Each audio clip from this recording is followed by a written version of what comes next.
James Marsters!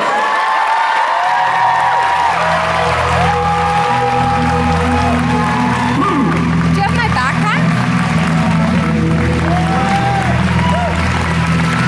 Hey, beautiful freaks! Welcome to Ottawa, man. Excellent. We have, where's our microphone? We have right over here. We have a whole bunch of seats. People ready to take questions from you. I just want to ask one personal question, if I may. Okay. You have had some amazing relationships on screen. You have been with Buffy. You have been with Drew. You have been with Captain Jack. Who's got a pretty mouth, man? Who gets the best? Captain Jack. Captain Jack. Ladies and gentlemen, James Marsters. Yeah, guys. What I'd like to do is just get questions from the audience, man. I can sit up here and just tell stories, but they're, I'm better when I shoot from the hip. So, I like to say this. You guys can ask me anything that you want. Anything. Try to embarrass me, I dare you. I ask this with every audience that I'm in front of, and no one has been able to embarrass me yet. So, go for it. Give me your worst. I don't necessarily promise to answer any question you ask. But let's see what happens. Hey, hello, beautiful. Hey, James. I'm not going to try and embarrass you. I'm actually curious about your work on Warehouse 13. I really enjoyed the performance. What can you tell us about that role and when he is coming back? Let's see. It's another lovable rogue. He's not necessarily fully responsible, but he turns into a pretty great guy. And you can count on him in a pinch. And I'll be coming back for a two-parter, I think at the end of this season.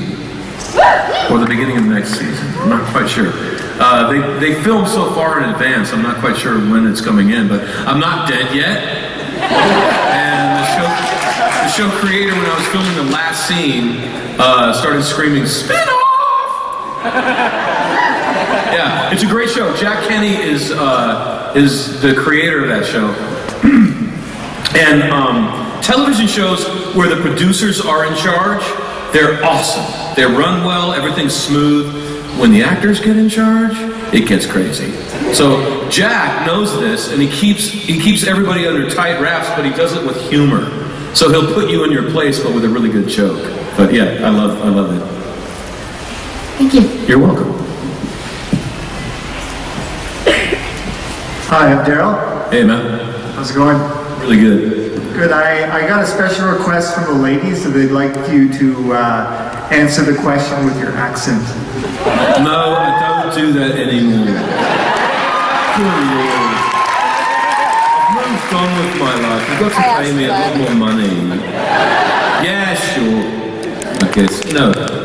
Which accent would you like? I've got many accents. This isn't my normal talking voice, but there's not a lot of work in Hollywood for people from Georgia, but for me, so.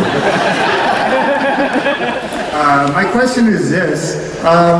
As I'm into music myself, I DJ, I want to eventually get into producing music, but I just wanted you to ask for the people that don't know, what got you into music and what inspired you? Well, James Taylor. When I was 12 years old, I started playing guitar, and I wanted to be James Taylor. And I was playing in bars by the time I was 13, but I would only play James Taylor songs. And then finally got into a band in high school when I was 16 or 17 years old. We call ourselves the Vandals, and we play mostly the Clash, because they're amazing. And then, I had to decide if I wanted to be a musician or an actor. And I decided to be an actor, so I went to college for acting. And I went to Juilliard, and they beat me up in Juilliard, and I didn't have any time for guitar. But I kept my guitar, and I did it just for myself. I didn't perform publicly for years. until I was on Buffy, and a club found out that I would play guitar, and they asked me to come in and play, and then it was off to the races. Yeah. Awesome. Thank you very much. You're welcome. Thank you.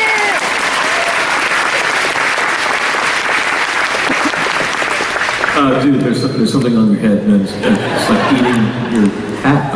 Yeah, it's a Futurama brain slug. Totally cool. Yeah. My girlfriend made it for me. She's got one in the crowd there too. Actually, I was going to ask about Warehouse 13, but since that was already asked, I think we were definitely pleasantly surprised to see you, but we're also Torchwood fans. We offended all the right people. Oh, absolutely. I love that show. I would love to hear any cool stories that you have from your filming on Torchwood. Yeah, man. We'll talk about the kiss. That was a freaking awesome day. That day was started with a kiss, and then it was a fight day, which is my favorite day. And then, okay, so anyway, they were afraid that I would be a little bit nervous about kissing a guy, but they didn't know me very well. And on the first take, I bit John Barrowman. Not bad, but I nibbled him a little bit. And he's like, dude, you just bit me. And I was like, I haven't seen you in 300 years, baby, come here. And my fiance directed the kiss. When we got to that shot, she was on a bar stool 5 feet away. And we would kiss each other, and we'd turn to Patricia and say, how's that? She'd be like, oh, that was good. But you need another take, do it again. She kept saying that. She got 5 takes out of this. Like in television, if it's working and they got a printable take, you only get 2 takes. But because Patricia kept calling for another take, the director was on the floor in the back. He fell off his stool, he was laughing, he was like, go, go, do it again. So we got that done. I learned a lesson though, for all guys who want to be kissed or kiss, shave. John Barrowman is he's got nice soft lips, but man, he's just got all this stubble, and that sucked. And then we fought each other, and both John and I come from stage, and in stage you don't get a stuntman, so we were just like, guys, sit down, we got this. And I think the stunts got in for 1 shot, and otherwise it was just John and I just beating the crap out of each other. And I really learned to respect John. And then we sat down at the bar and started drinking, right? And there's a shot where I just down a whole quart of vodka, and Captain John goes, how's rehab? So I thought that was hilarious, and I thought it was really important that I actually chugged the whole bottle. Because then it's really funny. So I ended up chugging like 22 quarts of water. And my fiance got disgusted with me because I would do a take, and after about 10 of these, you just can't do it anymore. And I would go over to the bathroom and barf it up, come back out, you know, wipe off my thing, and just do another take, and she was just like, I'm not going to touch you tonight. But it was an awesome day. Excellent. Thank you very much. You're welcome. I'm going to come over here. You're beautiful, but I'm going to give these people some love over here. There's a lot of people here. All right, we've got microphones. It's good. So I kind of have a silly sort of Buffy-related question. Since clearly chaining Buffy up and threatening to stake Drew did not work in wooing her, maybe he should have done a nice mixtape. And I was just wondering what tracks you think would have made it better.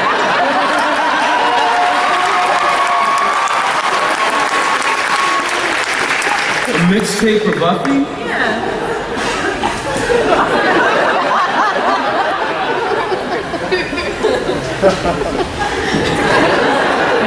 Punk love songs. I guess we'd have to have the Pogues would have to be in there. You know? And I couldn't help it, I put the Cramps in there too. And of course the Pistols, and always the Clash. And just for America, I put Jello Biafra, man. I put some Dead Kennedys in there too.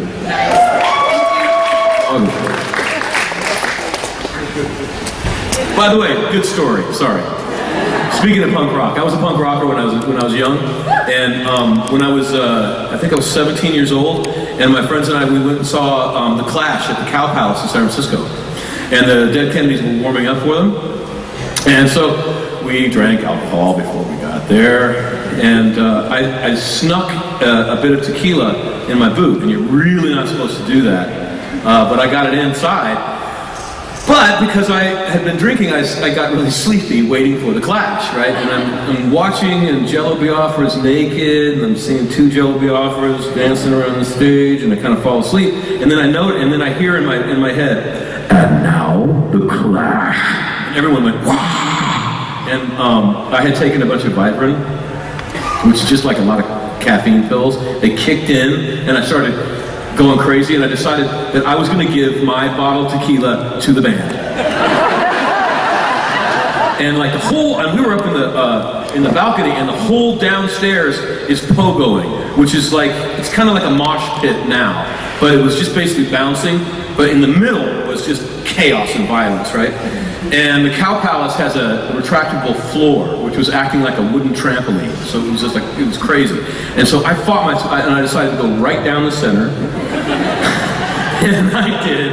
And I got beat up pretty bad. And I finally got to the fifth, about 5 rows from the front, and I lobbed it on stage. And Joe Strummer was like, 1, 2, 3, what the fuck? For a second, he thought that we were going to start throwing bottles at the band, you know, like in violence. And so he was at first, and then he noticed the bottle was full, and nobody else was throwing anything, and it was a gift. And he's like, that's great. He took a swig of it, and he passed it around to the band. Everyone took a swig, and I immediately thought, I'm the best friend of the band now. So I try to get backstage. Right, and there's like the orange line is there. I put 1 foot over the orange line, 2 huge guys pick me up, throw me out into the rain, and I talked my way back into it. I made up some story about having to get my girlfriend something out of the car, and I got back in, but they didn't allow another rock band into the Cow Palace for like 20 years because we destroyed the Cow Palace, destroyed the floor. That's my punk rock story. So. Great story. So I'm really loving all the Warehouse 13 enthusiasm, and so I have another Warehouse 13 question. Right on. I was wondering if you could speak to what it's like working with the cast of Warehouse 13, maybe some special stories about Eddie McClintock or some of the other people. You know, I mainly worked with Eddie, and what's her name? What's the lady? Joanna Kelly. Joanne? Yes, Joe. It's been Eddie and Joe. And Eddie is just like his character, man. He is totally unpretentious and totally funny. And I love him. You know, he's very successful, but he doesn't act that way, which is like my favorite thing. And Joe's very down to earth as well. I don't really have any funny stories, man. They didn't drop their pants, or they didn't like throw anything at me. We were just trying to get the shots, but we were having a good time doing it. God, that's a horrible answer. I shouldn't lie. Yes, we had a pet monkey. I'm sorry. I have another question for you. Yeah, please. I was wondering how you actually got the part for your character in Warehouse 13. I think they just offered it to me. They just asked me, you want to come on? And I was like, what you got? And they sent me a script, and I was like, oh God, hell yeah. Yeah, that was one that was just offered. Great. Thank you. Yeah, you're welcome. Peter Parker. Awesome. It's very tight. Yeah, the girls think that's nice. So I had a question about a little movie you did, and I watched the other night. And I was just wondering if you could tell an interesting story and how you were involved in Dragonball Evolution. I'm a Dragon Ball fan. I've watched every episode that I could find. My son was 7 years old. We were in Toys R Us, and he goes, Dad, can we buy this? And it said, you know, warning, 13 and up. And I was like, yeah, sure. We gotta watch it together, and we'll talk about it if it gets weird. And we watched it, and it was absolutely awesome. And we went straight to Toys R Us and got more. And I very quickly realized that Dragon Ball was going to be a really good help to me in raising my son Sullivan. Because Dragon Ball basically is about growing into manhood and what it is to be a man. And you have Goku, who is such a man. He is peaceful, he is goofy. If you give him his choice, he'll be on the hammock playing with butterflies and children. And he absolutely, what he doesn't do is he doesn't strut around. Hey, how you doing, man? You know, he's not one of those guys. He's a man. He's like all the black belts that I know. All the stuntmen who are like triple black belts, they're exactly like Goku. Hey, how you doing, man? But if you attack his family, he will kill you. But only if he's forced to. He won't be violent. He's not going to be like an overgrown boy who's going to create chaos to prove himself against. He's going to try to enforce peace if necessary. But he will be peaceful if you give him a chance. And then you have Vegeta, who's the overgrown boy, who's like short guy. It's like, hey, what are you doing, man? I'm tough. I'm tough. You know. And so it was a great way for us to talk about that. So when the audition came up, I went to the audition and I just unleashed. I will kill you. You know. And the director just went, that was awesome. So that was the only role that my son cared about that I had. All the other ones he couldn't care less. Like I remember I told him about Torchwood. I was like, dude, this is awesome. I got a samurai sword, I got 2 pistols, I got a time wristwatch that I can go through time. He goes, Dad, do you win? I'm like, what do you mean? He goes, well, you always lose the fight at the end of whatever you do. Do you win or lose the fight at the end of the show? And I'm like, I'm a villain, I lose the fight. It's like, next. Well, when I was Piccolo, he was just like, they told me that it was a $130 million picture, and that Stephen Chow was producing. Stephen Chow did Kung Fu Hustle and Shaolin Soccer. Yeah, and you know, and it's great because he can, without a whole lot of money, he can make a lot of effects and a lot of really cool stuff. Plus, he's able to do goofy, weird humor and then really scary violence in the same picture. And I thought, man, that's the perfect producer for us. So I took the role, went down to Durango, Mexico, which is elevation like 2,000 feet, 2,500 feet high elevation to do a fight film. Found out that it was a $30 million picture, and no one had met Stephen Chow.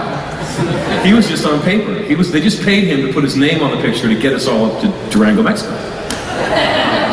And so that sucked. And they didn't want to pay for another makeup man to do the makeup job on the stunt double for me. Danny Hernandez, great stunt man. But they just gave him a mask, right? And the director hated that. So every time they got Danny up on the wire and they, had the mask on, he was like, "This doesn't work, man. Get James out of his trailer. Wake him up. Let's go." And I realized that they were never going to use the stunt man. It was always going to be me doing all the gags. When I got out of my trailer, and they've got Danny up in a 30 feet high, up on a cliff face, right? And the gag is that, okay, I'm Piccolo, and I get sucked off this rock face, and you have a wire, right? And you have to lay out flat this way and start a rotation. And then the next shot, you're going to be spinning around down into this little mafu pot. And Danny tries to gag. He oversells just a little bit too far this way, comes slamming back into the rock face, and just cheese grates along the rock face for about 10 feet.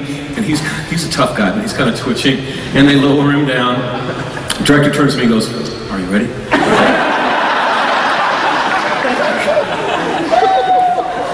I was just like, you know what? Don't be afraid. Just do it. Just do it. Luckily, my fiance was with me, so I was showing off for her. But I didn't get a stuntman for that. Yeah, they kicked me. I still have a separated clavicle from that. Funny story. So my son is really excited about the opening night, right? And I'm just hoping, and they haven't been advertising it much, you know, and I'm hoping that there's a good audience for opening night. And we go into the theater, and he's leading us, this way, guys, this way, let's go, let's go. And he goes into this theater, and it's packed. Smells like body odor and teenagers and stuff. It's wonderful, right? Couldn't get 3 seats together. You'd have to beat somebody up to get 3 seats together. And the people are viciously protecting their territory. I was just like, thank God. And we sit down, and I'm just thinking, something goes off in my brain like, this is too good to be true. This is too good. And I sit and I ask this teenager, hey man, is this Dragon Ball? Dude goes, what? I go, is this Dragon Ball? And he goes, no, man, this is Fast and Furious. And so then we get up and we cross the, you know, we cross the thing into the Dragon Ball theater. I'm just thinking, oh, just give me somebody, just, please, please, please, please. Get in there. There's 5 other people in the theater. Yeah. So we didn't do the next one. In the defense of that film, though, we were doing Dragon Ball, not Dragon Ball Z. And in the cartoon, you know, Goku's like this tall and he's fighting midgets the whole time. We kind of went in the middle of that and took Goku on his 18th birthday, right before manhood. But Justin and I had a plan. Like we were working out to try to get thin. So that for the second film, we were going to bust out. We had a whole training regime all set up, and we were going to be huge for the second film, and we were going to surprise everybody. But you didn't get to see that because the first film bombed so bad. We're not going to do the second film or the third. So Kickstarted. That's right. Yeah, really. Yeah. Kicked my ass again. Yeah. Thanks. That was great. Thanks, man. Gotta get over here, man. Hello. Hi, I'm Carol Ann, and I actually have 2 questions about Buffy the Vampire Slayer. Right on. For my first one, what is your favorite song on Once More with Feelin' besides Rest in Peace? I think the one that Amber Benson sang. Yeah. For my second one is, which episode did you least enjoy working on? And if there isn't one, what is your least favorite episode? Any one that I was not in. There were a couple that I wasn't in at all. And you know, having time off is nice, but I always wanted to get in the game. You know, it was the word action for me on that show was just magic. It was like I was getting let out of a cage. I used to ask Joss, why am I never in the gag reel? And he says, James, because you do the same thing every time. When I say cut, you just look at your mark, make sure you're on your mark, you go sit in your chair. You're boring. Except when I say action, and then you go, out, you know, like that. So I was just always waiting to get let out of the cage. Thank you. You're welcome.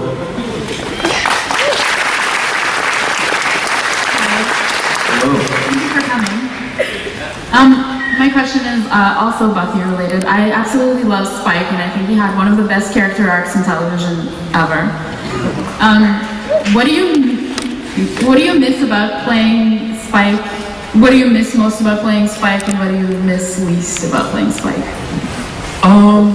The thing I miss most is the writers. You know, the writers on Buffy were being asked to do something very brave.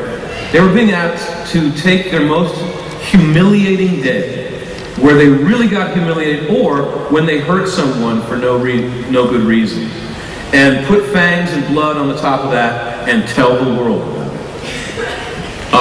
it. And so they would come on the set going, hi, do you know what I just wrote? Like,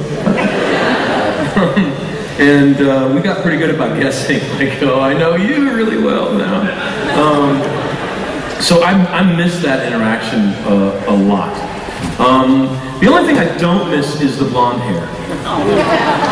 We had to, Sorry, it looked great. It looked great, but I agreed to getting bleached when I was supposed to die in 5 episodes. If I know that it's going to go for 6 years. Like, my hair grows really fast, but a vampire's hair doesn't grow at all because you're dead, so your hair doesn't grow. So I couldn't have any roots, so we bleached it every 8 days. And when you do that to your scalp, it just bubbles, right? And sometimes one of these pustules would pop, and it would just run down my face quite often. And this went on for years, so at first everyone was like, oh, James, you're in pain, oh no. But very quickly they were like, oh, James, again, wipe me down. Especially fight days. When I bump up against something, just go. Gruesome. I'm so sorry about that. That's glamour. That's the glamorous life. Hello? Hello. So this is another Torchwood question.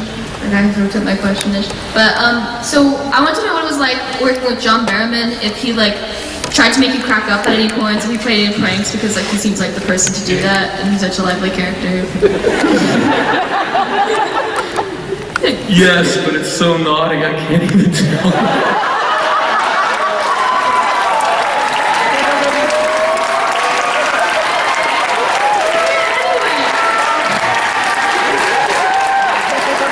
How many kids do we have in the audience today? How many young kids? No, just go. It's fine. Parents, this is your last chance to protect your children. All right. John is a big man, if you know what I mean. And I was told that sometimes he'll just, if everyone's getting bored and tired, he'll just drop his pants. Just to, like, he would not allow you to get bored or tired. He refused to allow you. Like, I would get tired. You'd work 12, 20 hours a day, you get tired. I remember being in the makeup room, just like, hey, just paint the eyeballs on the eyelids, man. I can't do it today. Go. And he comes in the makeup trailer, hello, bitches! So he was high energy. Yeah, and I remember, and I saw this in dailies once, he dropped his pants once in the end.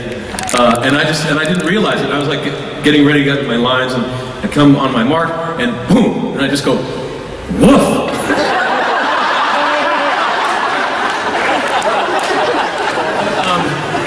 He and I got along really well. Whenever it gets gnarly on the set, it's like, in theater, they say that it's called a play for a reason. It's not called a work. No one's going to pay any money to watch you work. They're going to pay money to watch you play very well. And so, when the working conditions get rough, it's most important to play, to have fun, even if it's really rough. So it's like dawn, 6 o'clock in the morning in Wales. It's rained, it's all wet, we're on a cow pasture, there's cow patties everywhere, you're walking, it's just, horrible. And so John and I are just going crazy. We're just like 2 3-year-olds, like running around. And there's a dude playing his younger son, his younger brother, and he's just fresh out of drama school. Dude's sitting in his chair like this. And I go and I sit next to him and I go, okay, dude, man, I bet when this job is over, you're going to run back to theater and you're never coming back. And he goes, how'd you know? But then I explained to him about playing and everything. He was cool. But yeah, I love John. He's very much like his character. Natural born leader, very intelligent, very kind, very naughty. Thank you. You're welcome.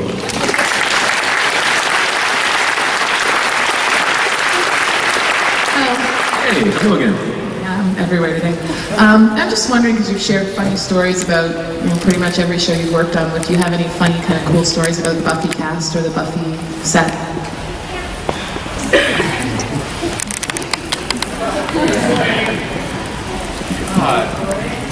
No. See, the thing about Buffy, actually, was that I was often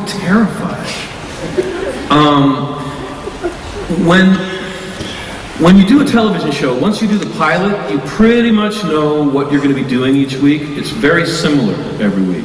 When you do a film, you can read the script in advance and decide if you want to give that or go through that. So you have some control. When you work with Joss Whedon, you have no idea what you're going to be asked to do week to week. And I came to a point where I realized I have to do whatever they tell me to do to whoever they tell me to do it. I have to wear or not wear whatever they decide. And there was a whole season where, you know, my costume rocket was a sock. You know, there's no dignity in life when you get to work, and because they would put it on a rack with little clips, trying to make it. They would put like James Marsters and try to make it look normal, but it wasn't normal. Oh man! And Sarah was horrible about this. She decided, she told everyone, "I'll do these love scenes, but I'm not going to strip for you." So the more radical the love scenes, the more clothes she put on. So she would have gloves and hats, and she would have like 2 blouses and a coat, and I would have the sock, and she would just be like, do you like my gloves, James? Right in. So artistically, in hindsight, you know, that's exactly where you want to be. You want to be terrified. You don't want to be comfortable when you're doing art. But at the time, it was really uncomfortable. And I realized that I was in the middle of something very special. So I was giving everything to it. And I was pretty serious, I have to say. I didn't play around. The rest of the cast, Nick and everybody, they played around a lot. I didn't play around at all. I was very serious. Sit in my chair, look at my lines, get on my mark, do my thing, go back and sit down. Boring. Sorry. That's okay. Thank you. You're welcome.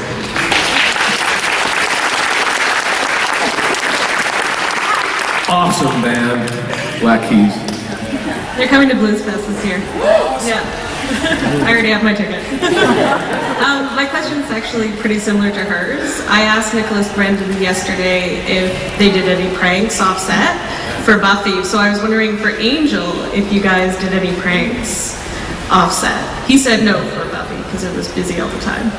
Well, see, that's the other thing. We were known as Buffy the Weekend Slayer. There were a lot of people who refused to work on Buffy because they knew it was all over town that we worked up to 20 hours a day. Like on a normal television show, it's 12 hours because after 12 hours you have to start paying the crew double. But Buffy never went less than 13 hours. It was like a 14, 15-hour day was a very normal thing, and we'd bump up to 20 quite often. We would start at 4:30 in the morning on Monday, and we would only get out on Saturday morning when the sun came up. When they were forced to stop. And the reason for that is because we had all of the different elements. We had fights, we had in-camera effects, we had practical effects, we had all this makeup stuff, we had every element of filmmaking almost in every episode. And it was known that if you could direct a Buffy episode, you could direct any style. You know, you get hired anywhere to do anything because you can do it all. And so, yeah, there was not a lot of time for a lot of pranks. We were just trying to get home to bed. Thank you. You're welcome.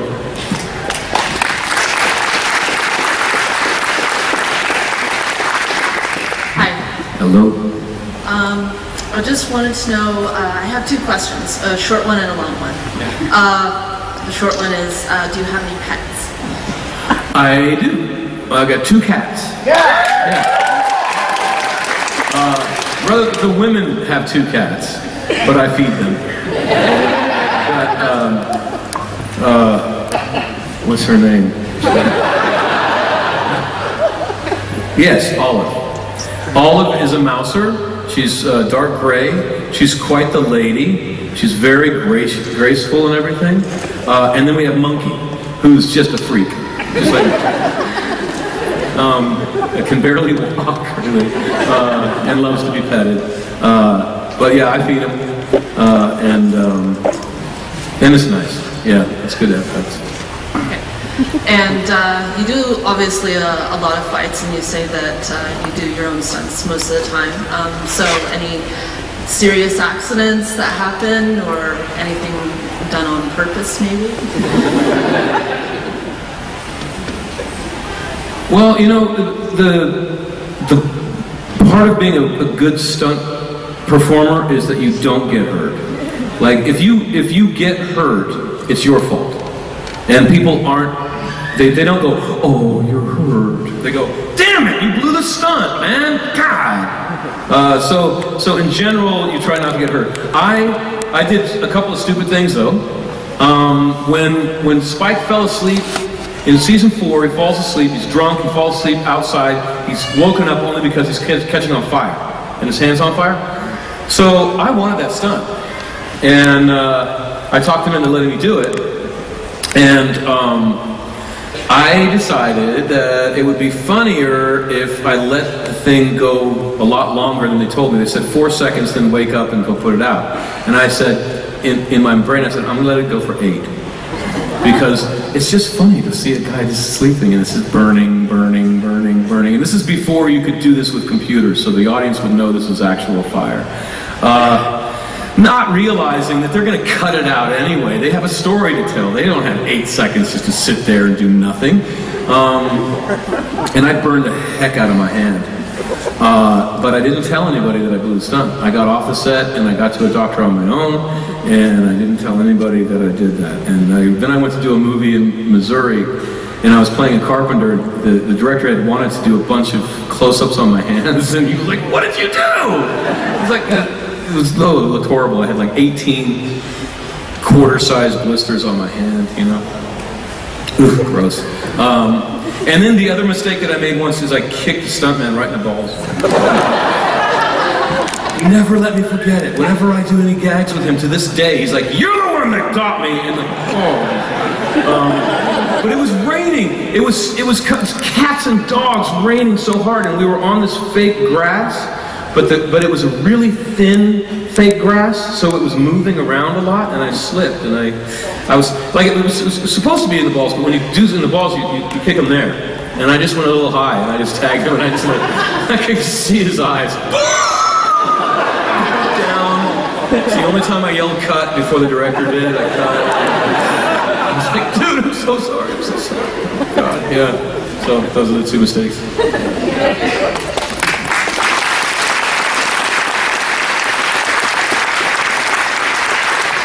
Hi, my name's Louise, and I just want to say this is the best frickin' Mother's Day ever. Happy Mother's Day.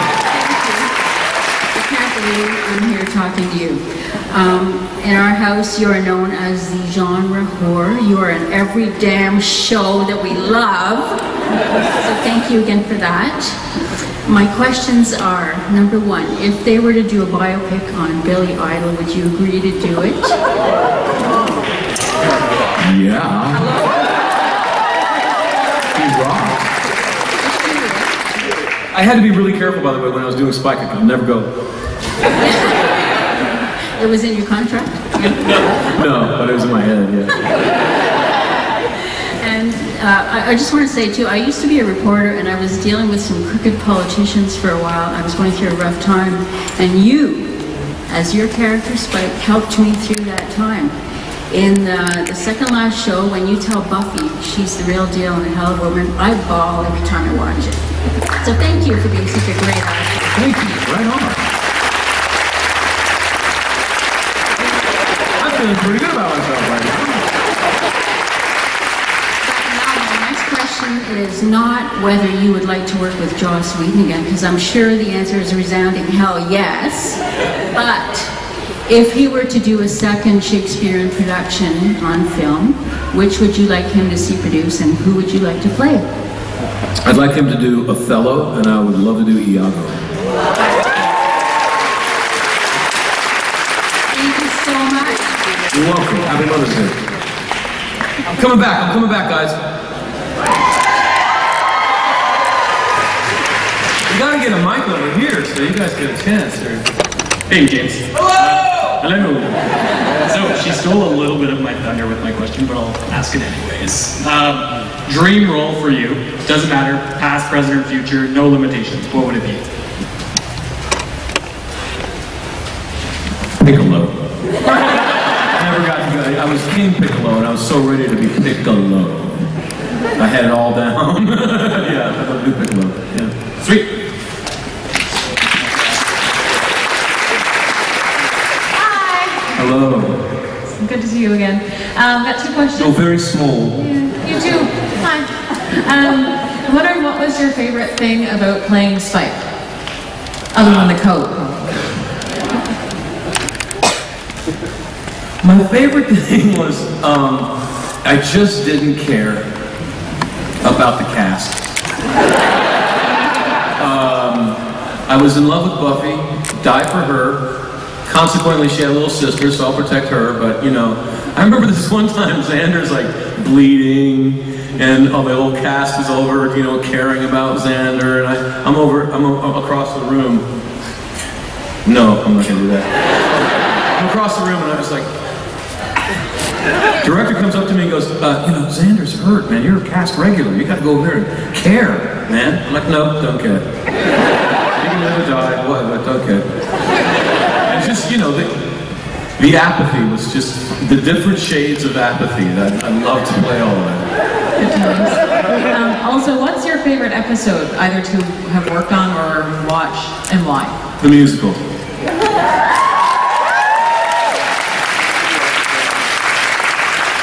The reason is that we had no faith in ourselves as performers to do a musical, and we had no faith in Joss to write the musical. We really thought the pressure got to him. We thought that he was having a mental breakdown. And we were convinced that he was going to flush our careers down the drain along with his. Nobody was doing a musical. It was so audacious.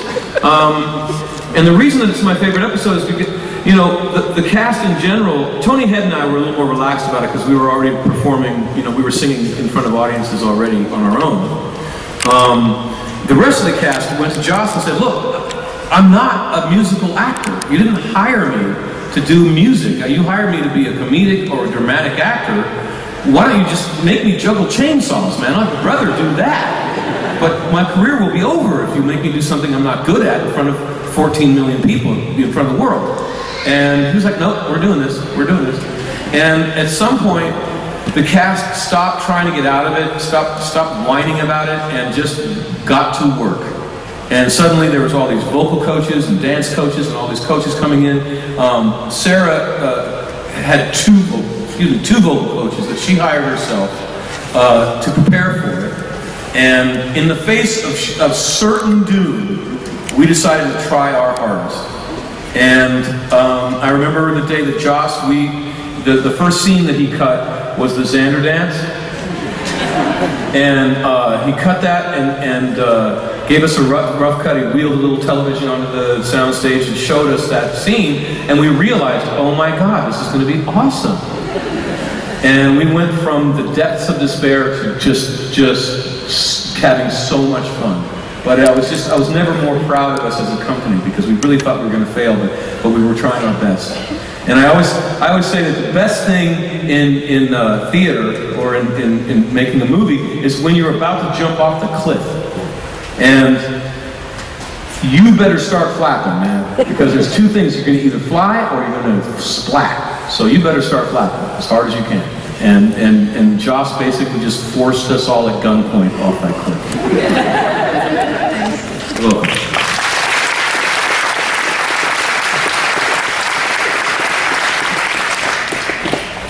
Hi James. Hello. You have great hair. Thank you. I'm a really big fan, and my question is, other than Spike, what was your favorite monster in the Buffy series?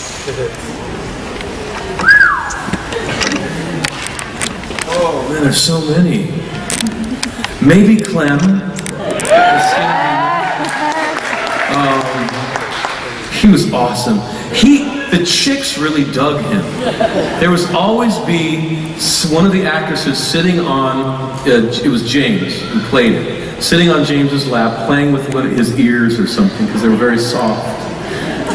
He cleaned up. Either Clem or the villain on the musical.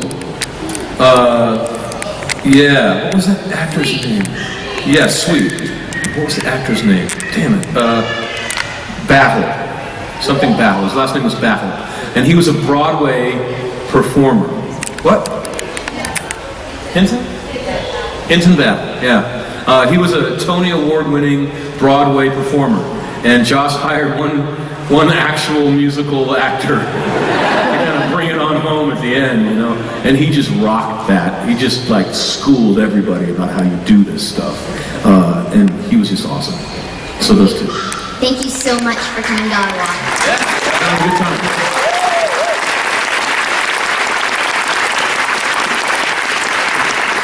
Ain't too bad, but I like you. It's okay, it's fine. Just really quick question. In the Q&A for Nicholas Brendan yesterday, he implied that you might have some crazy fan stories. So what would be the craziest fan story or the most out there that you've seen? I only have one, you know, because in general, I find that fans of Buffy tend to be pretty intelligent. They tend to have a high social skill ability. They tend to be funny and kind. I mean, because if you take yourself too seriously, you're not going to watch a show called Buffy the Vampire Slayer. You know? I remember one time, we were up for an award, and we were up against West Wing, and we were at the award ceremony, and we're all, you know, we're sitting at a table eating our dry chicken and everything, and they open the envelope and they say, and the winner is, and our whole table at once, without planning it, just went, West Wing! And it was, you know, West Wing.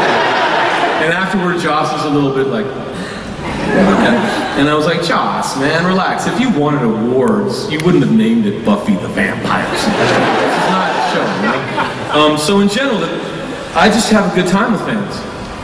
There was one time, though, in England, and in England they are a little weirder than the normal population. And it was early on, and I had no kind of concept of having to protect myself yet. And I was just kind of out with the fans at a cocktail party. And this old woman says, may I ask you a favor? And I'm like, yeah, sure. Turn around. Yeah, sure. Bend over. Now, at this point, I should have, you know, no. Yeah, sure. She just reaches right up. And she goes, now clench. And at that point, I was like, oh, bye-bye. And ever since then, I'm just like, don't touch the butt. Don't do it. But that's the only weird thing. Everything else is really cool.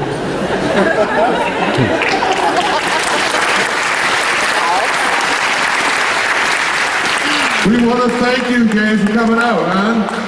We're at zero. We're at zero, man, but thank you. James Marsters, man. Sorry, man. Go crazy. Thank you.